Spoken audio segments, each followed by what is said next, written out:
Conectado conosco aqui pelo Notícias Agrícolas, está no ar mais um boletim olhando para o que está acontecendo lá na Bolsa de Chicago.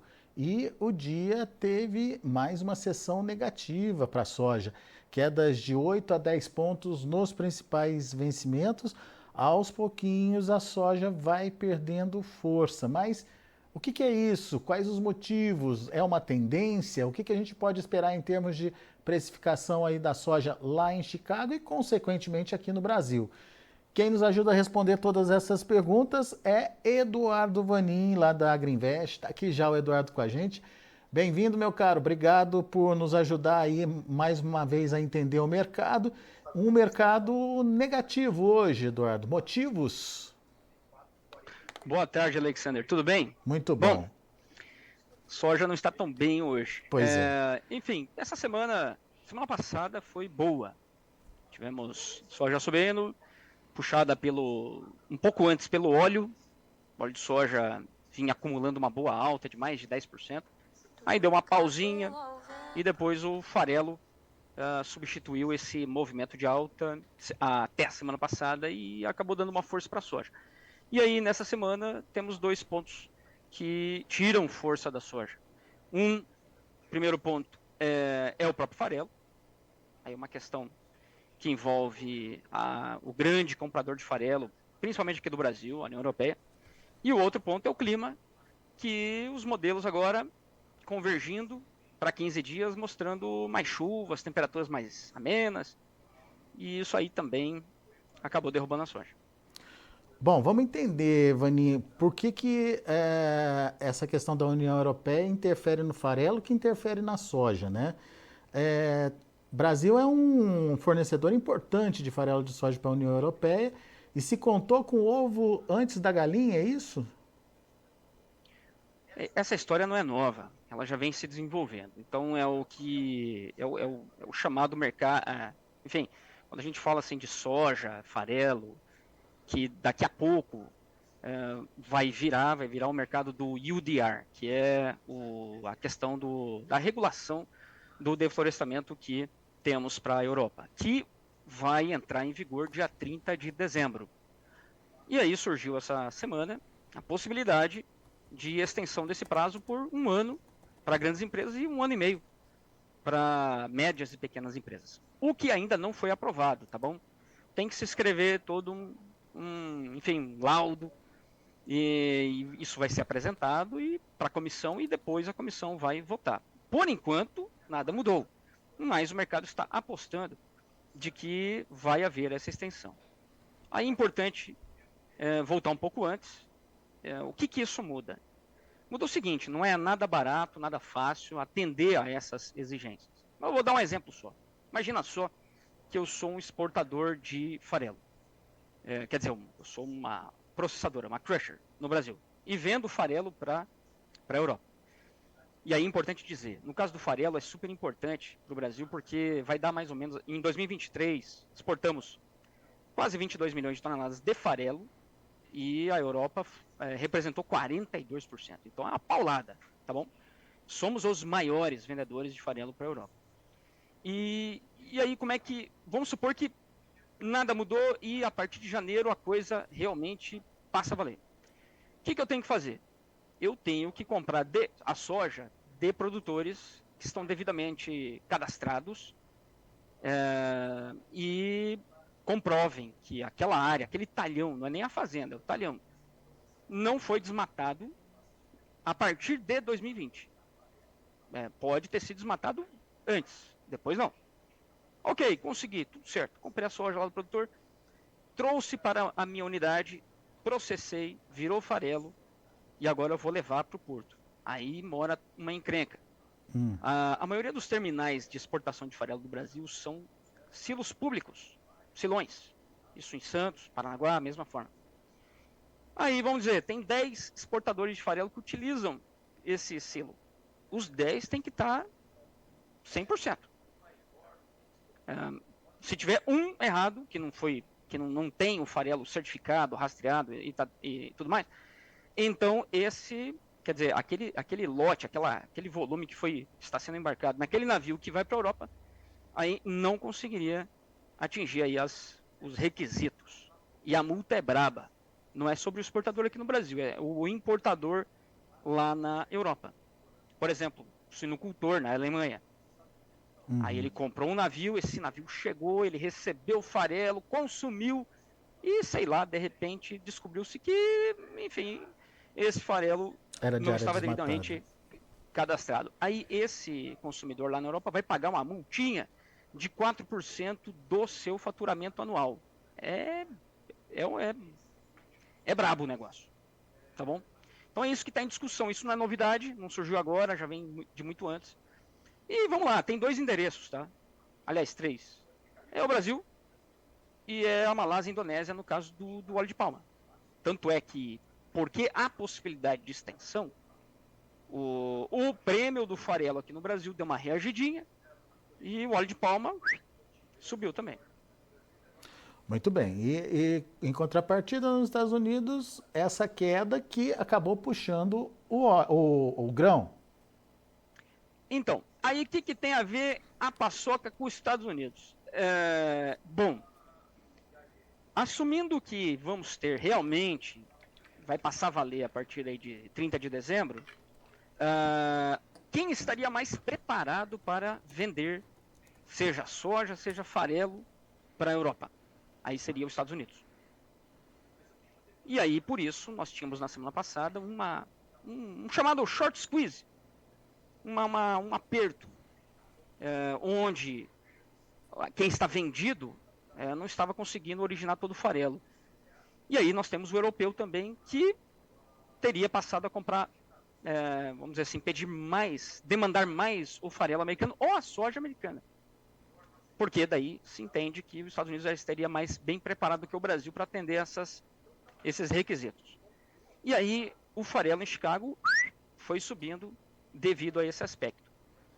E agora, como há a possibilidade da extensão, aí devolveu.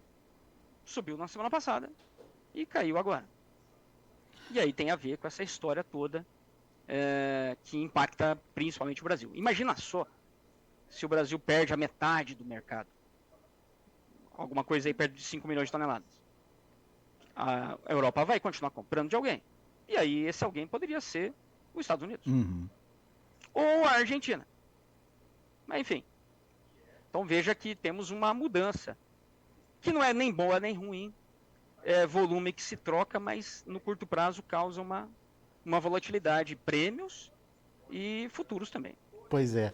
Agora, Vaninho, você acha que esse fator é suficientemente consistente para manter uma trajetória de queda aí nos preços ou está precificado? Com a queda de ontem mais a queda de hoje, está resolvido o problema?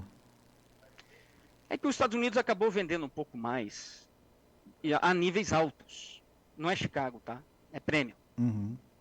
Se você comparar o farelo americano com o argentino, e quem compra o farelo americano também compra o farelo argentino, mas com um certo desconto. Esse desconto ficou muito grande, ficou de $30 por tonelada curta. Normalmente seria metade disso. Portanto, gera-se dois aspectos. Primeiro, quem comprou pode propor um washout. Porque pagou caro, né? Porque pagou caro, ou quem vendeu o farelo, por exemplo, um Vietnã, lá dos Estados Unidos, poderia trocar de origem, porque a Argentina ficou mais barato.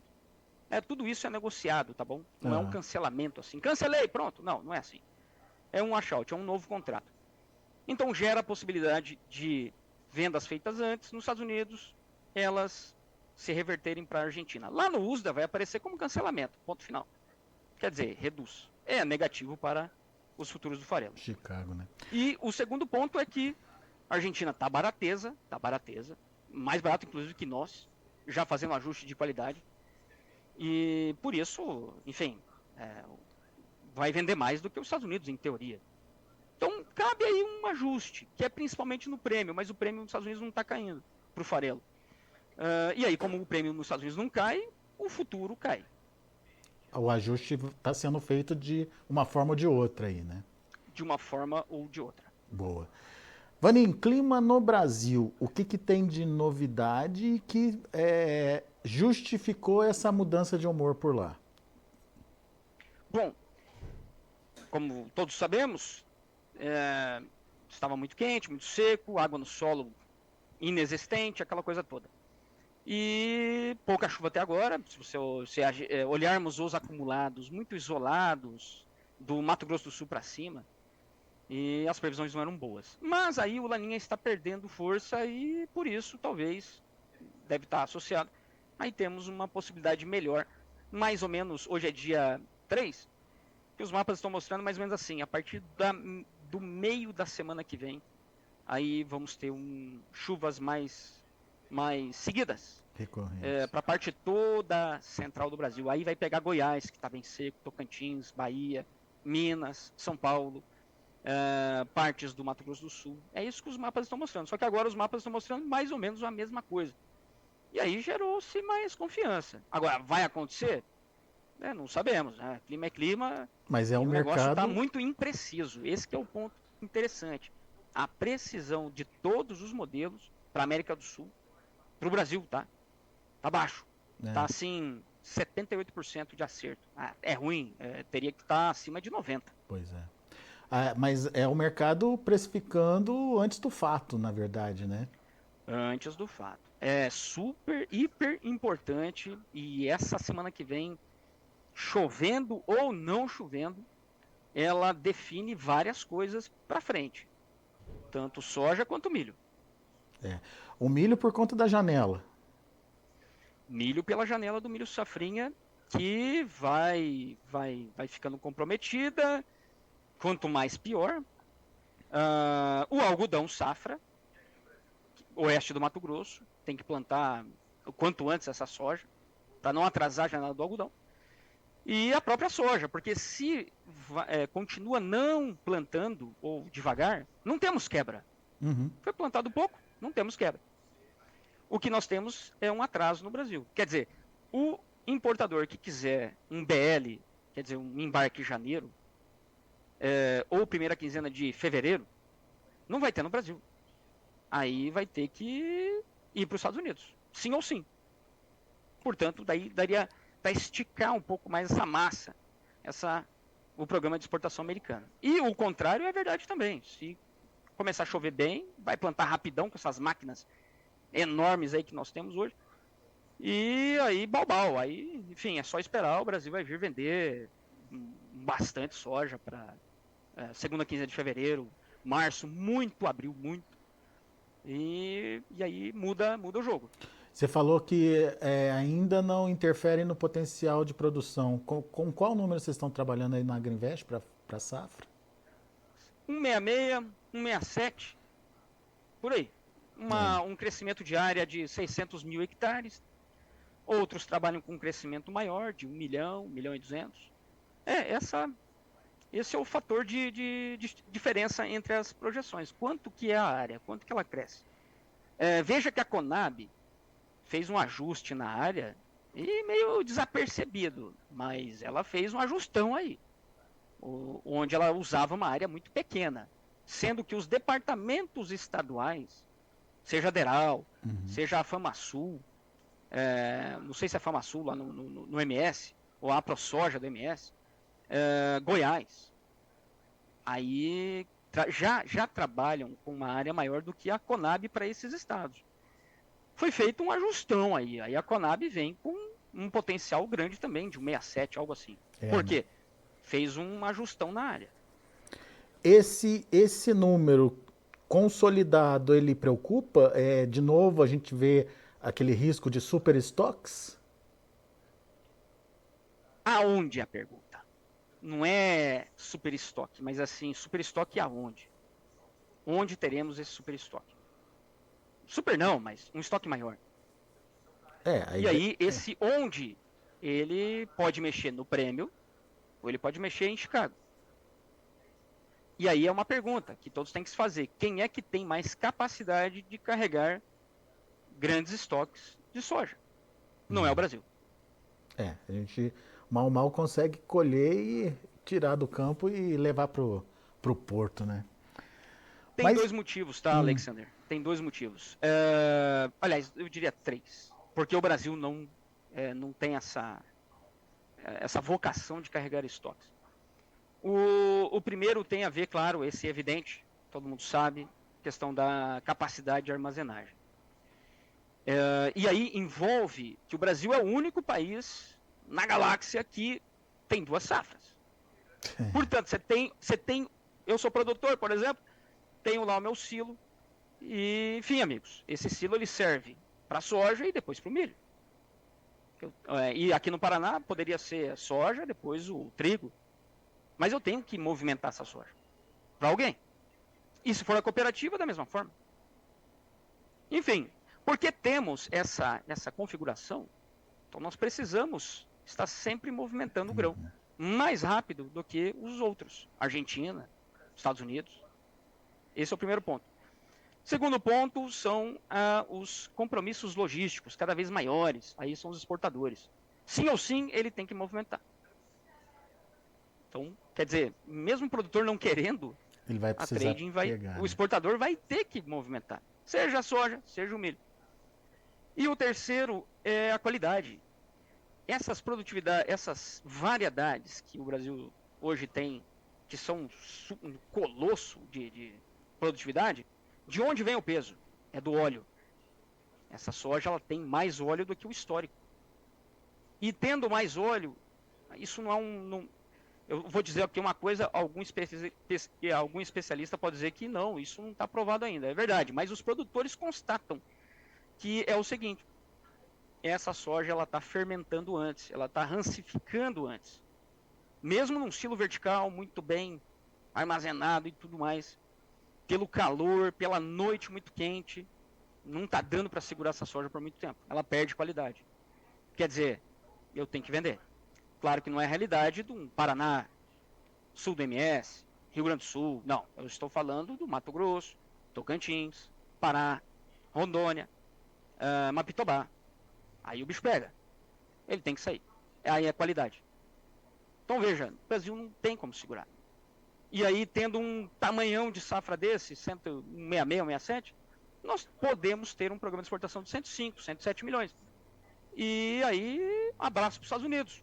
Nós vamos invadir a festa. E vamos exportar na janela deles muito mais do que esse ano. Do que estamos vendo agora, porque tivemos quebra. Então isso é negativo para Chicago. Pois é, eu ia falar isso. E como o Chicago é bairrista, né? Vai prestar o que está acontecendo lá, né? O produtor tem que ficar atento. Não vou vender minha soja. Compra put. O que te custa? Só o prêmio, né? Custa. Mas é isso aí. Tem que fazer o dever de casa. A put garante um valor mínimo para ele poder participar da alta se ela acontecer, é isso? É isso aí, pro bushel. Tem que ficar bem claro. Se o dólar subir e o bushel não. Aliás, é até bom, porque daí você não vendeu tua soja, vai valorizar em reais. E a put vai virar pó. Mas enfim, das pernas que nós temos aí, Chicago é fraco. E vou dizer mais. Atenção, amigos. Atenção. Estamos a 1 mês e 2 dias do quê, Alexandre? Vamos ver se tá bom aí de calendário. 1 mês e 2 dias? 1 mês e 2 dias, garotinho. Me ajuda, Eduardo, não sei. Eleições americanas. Tá eleições americanas. E aí, vai dar o quê? Sei lá. Quem é que sabe? Até hoje eu estava lendo um artigo de um cara que costuma fazer previsões de eleições. E aí a manchete é assim: por que não faço mais? Aí, enfim, ele explica várias coisas, mas é altamente... Hoje está cada vez né? Muito difícil, baseado em pesquisas, saber quem que vai ganhar. Enfim, e aí a put ela vem muito bem num tipo de cenário desse, onde, rapaz, se o Trump ganhar, nossa, no outro dia, segunda-feira, noturno, aliás, do domingo, lá no dia, não sei bem como é que vai ser, se é dia 6, deve ser dia 6, mas pode dar, sei lá, 30 de baixa, ou mais, ou menos, enfim, mas é negativo, pela promessa do Trump. Tá bom? Se ele vai pôr em prática, é outros 500, mas enfim, o mercado vai tradar, vai negociar isso aí. E aí temos que estar... Agora, se nada acontece, a Kamala ganha. Beleza, você comprou uma put, pode sair dela ainda, ela vai ter um valor residual e a vida segue. Você fez uma proteção, um seguro de incêndio contra a sua casa. Todos têm. Tem que ter um seguro de baixa para soja. O problema é não fazer nada, né? Esperar e contar com Deus, Isso. né? Aliás, aí domingo o cara vai vir desesperado. Meu Deus, tá caindo. O que aconteceu? Ô, amigo, você esqueceu? Bom, é eleição americana. Trump ganhou. Pá! Muito bom. Eduardo, vamos focar aqui um pouquinho no Brasil, né? Essa tendência aparentemente dada para Chicago, mas e para nós aqui? O que a gente tem que olhar e o que a gente tem que entender nesse momento? Prêmio, por exemplo, está enfraquecendo? É isso mesmo. Prêmios no Porto estão enfraquecendo. Chicago nem subiu nem o câmbio, tá de ladão. Pelo simples fato de que a previsão de clima é melhor do que era. E aí o Brasil vai plantar. E aí já há esse peso de uma safra potencial desse número aí, 66, 67, enfim. E aí os prêmios já estão dando uma enfraquecida. Por exemplo, hoje saiu embarque abril a 0. Embarque abril tinha saído há 2 semanas atrás a 30 acima, 30 positivo. E agora já está no 0. Enfim, amigos, está enfraquecendo mesmo com Chicago em queda. E o câmbio mais ou menos paradão. Isso derruba o preço da soja ao produtor no interior. Ficar atento então a todas essas possibilidades trazidas aí pelo Eduardo Vanin lá da Agriinvest. Meu caro, muito obrigado mais uma vez. Posso só dar um pitaquinho aqui? Claro. A mais? Então tá. Amigos, qual que é a grande esperança da coisa toda? Das commodities, tá bom? E do crescimento global e tudo mais. Todo mundo quer uma China de volta no jogo. Aquela China que a gente conhecia, certo? O chinês sempre foi a pessoa mais otimista do mundo. Para ele, o futuro sempre seria melhor do que o presente, dado o crescimento, as oportunidades. E, enfim, nos últimos 3 anos, não preciso falar muito, isso tudo mudou. E agora a China vem com o maior estímulo da sua história, nominal. Vai dar mais ou menos 7,5 trilhões de yuan. Mais que $1 trilhão. Em termos de percentual do PIB, é o 3º maior. Mas, enfim, é dinheiro pra caramba. E em 3 frentes: monetário, habitacional e também alguns incentivos ao consumo. Enfim, esperamos que isso tire a China dessa espiral deflacionária que tem derrubado o preço do farelo na China. E o preço das carnes, carne suína, agora está subindo, mas ano passado estava terrível. O chinês passe a comer mais fora de casa, enfim, abra mão, vá viajar mais e tudo mais. Enfim, isso é um ponto positivo. Somado aos bancos centrais cortando juros. Quer dizer, se a coisa encaixar certinha, Alexandre, aí nós podemos ter uma China dando uma acelerada, saindo do atoleiro, Banco Central americano, europeu, cortando juros. É o que os fundos adoram, tá bom? Uma história dessa inflacionária. Não sei quanto tempo duraria, mas os fundos adoram isso. Uma reversão dessa nos ânimos. Aí daqui a pouco eles estariam comprados e não vendidos. Vamos torcer. É isso aí. Show de bola, Eduardo Vanin. Obrigado mais uma vez pela disponibilidade de estar aqui com a gente, dividindo aí seu conhecimento com os nossos internautas. Volte sempre, Vanin. Sempre bom te ouvir. Maravilha. Muito obrigado a todos. Boa tarde e não esqueçam, 1 mês e 2 dias. É isso aí. Vou anotar aqui na minha agenda para não esquecer mais. Certo. Abraço, Vanin. Até a próxima. Até mais. Tchau, tchau. Tá aí Eduardo Vanin, Agriinvest, aqui com a gente, trazendo as informações do mercado. Mercado que hoje teve o encerramento negativo entre os fatores. Farelo, que continua em queda, principalmente estimulado por aquela promessa de adiar a entrada em vigor daquela questão das exportações lá para a União Europeia, enfim, aquele imbróglio para o Brasil. Isso é positivo para nós, mas é negativo lá para Chicago. E os mapas, os modelos climáticos convergindo, mostrando que a volta das chuvas aqui no Brasil está próxima. 2 fatores que ajudaram a, portanto, dar esse tom negativo para a soja lá na Bolsa de Chicago. Muito bom, a gente vai ficando por aqui, mas antes de encerrar, deixa eu passar para vocês as cotações, como estão os negócios lá na Bolsa de Chicago. Você acompanha comigo na tela o novembro a 10 dólares e 46 cents por bushel, perdeu 10 pontos. O janeiro, 10,64, 9 pontos mais 75 de queda. O março, 10,79, perdeu 9 pontos. E olha o maio, perdeu ali aquele patamar dos 11 dólares. 10,93 hoje, com queda de 8 pontos mais 75. Esses são os números da soja. Para o milho, a gente também tem um dia negativo. Dezembro, 4 dólares e 28, queda de 4 pontos mais 25. O março, 4,46, queda de 4 pontos. Maio, 4,55, 3,75 de baixa. A mesma baixa para julho, que fechou a 4 dólares e 60 cents por bushel. E para finalizar, a gente tem também o trigo. Dezembro, 6 dólares e 3 cents por bushel, queda de quase 12 pontos. Março, 6,26, queda de 10 pontos mais 75. O maio, 6,39, perdendo 10 pontos. E o julho, 6 dólares e 45 cents por bushel, queda de 9 pontos e meio. São os números, portanto, lá da Bolsa de Chicago. A gente vai ficando por aqui. Agradeço muito a sua atenção e a sua audiência.